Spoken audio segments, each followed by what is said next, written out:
reforms for the civil aviation sector. Civil aviation sector को लेकर जो 3 बड़े कदम हैं, हम सबको पता है समय की बहुत कीमत है और हर व्यक्ति के समय को बचाने का प्रयास किया जाए।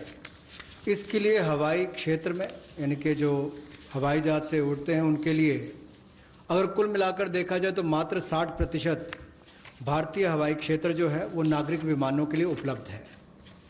इसलिए भारतीय नागरिक विमानों को लंबे रास्ते लेने पड़ते हैं जिसमें लोगों का समय भी जाता है, फ्यूल भी ज़्यादा कंज्यूम होता है। अब भारतीय हवाई क्षेत्र की इस पाबंदी को और सरल और जो हम सुगम बनाएंगे जिससे नागरिक विमानों के लिए कम समय लगेगा और वो ज़्यादा दक्ष बन सकेंगे। मिलिट्री अफेयर विभाग के साथ समन्वय करके इसको 2 महीने के अंतर्गत सुलझा लिया जाएगा और अवसर उपलब्ध करवाए जाएंगे। इससे विमानन क्षेत्र को 1000 करोड़ रुपए का फायदा होगा, जिससे सीधे तौर पर अगर आप देखें तो एयर टर्बाइन फ्यूल वो बचेगा तो हमारा इंपोर्ट बिल भी कम होगा, लोगों का समय बचेगा, एनवायरनमेंट बचेगा, पर्यावरण को बचेंगे और समय कम लगेगा। ये एनवायरनमेंट फ्रेंडली इनिशिएटिव भी हमारा है और एयर स्पेस की मैक्सिमम यूटिलाइजेशन भी हो सकेगी। दूसरा, हवाई अड्डों पर अच्छी सुविधाएं और कैसे मिले, इसके लिए वर्ल्ड क्लास एयरपोर्ट्स पीपीपी के माध्यम से, प्राइवेट पार्टनरशिप के माध्यम से कैसे हो।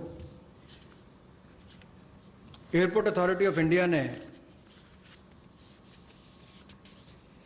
ये सार्वजनिक निजी साझेदारी के तहत 6 में से 3 हवाई अड्डों का अनुबंध प्रदान किया है और इसमें से जहां पहले 540 करोड़ रुपया आता था प्रतिवर्ष, अब 1000 करोड़ रुपया आता है।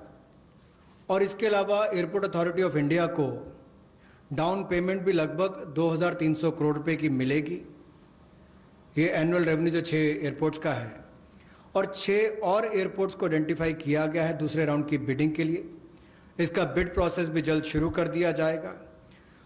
अतिरिक्त निवेश जो हम इस प्राइवेट प्लेयर्स के माध्यम से देख रहे हैं निजी क्षेत्र में, ये 12 हवाई अड्डों में पहले और दूसरे चरण में लगभग 13,000 करोड़ रुपए का आएगा।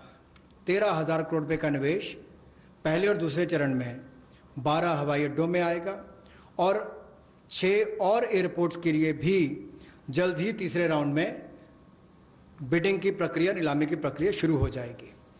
एक और क्षेत्र है जो मेंटेनेंस, रिपेयर, ओवरऑल की बात करते हैं। जैसे गाड़ियों की रिपेयर तो लोकली हो जाती है, लेकिन हवाई जहाज़ों का इंजन हो, बाकी स्पेयर्स हों, इसकी रिपेयर चाहे सिविल एविएशन के हों, नागरिक विमान हो या मिलिट्री के हों, उनमें से भी ज़्यादातर विदेश में जाकर रिपेयर होते थे। तो एक और हमारे यहाँ के लोगों का रोजगार के अवसर छिनते थे, दूसरा बाहर जाकर उनको मेंटेनेंस करवानी पड़ती थी।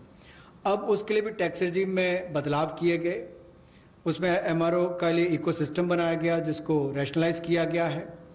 इससे लगभग जो 800 करोड़ से लेकर 2000 करोड़ रुपया 3 वर्षों में एयरक्राफ्ट के कंपोनेंट्स की रिपेयर के लिए या एयरफ्रेम की मेंटेनेंस के लिए जो खर्चा होता है उसमें भी बचत होगी और वो काम यहीं पर मिलना शुरू हो जाएगा हिंदुस्तान के अंदर। और जो मेजर इंजन मैन्युफैक्चरर्स हैं वो भी अपने इंजन रिपेयर फैसिलिटीज़ को यहाँ पर भारत में लानी शुरू करेंगे और डिफेंस और सिविल सेक्टर को कन्वर्ज करके भी हम लोग इस सेक्टर को बढ़ावा दे सकते हैं। उस दिशा में कदम उठाए जाएंगे ताकि जो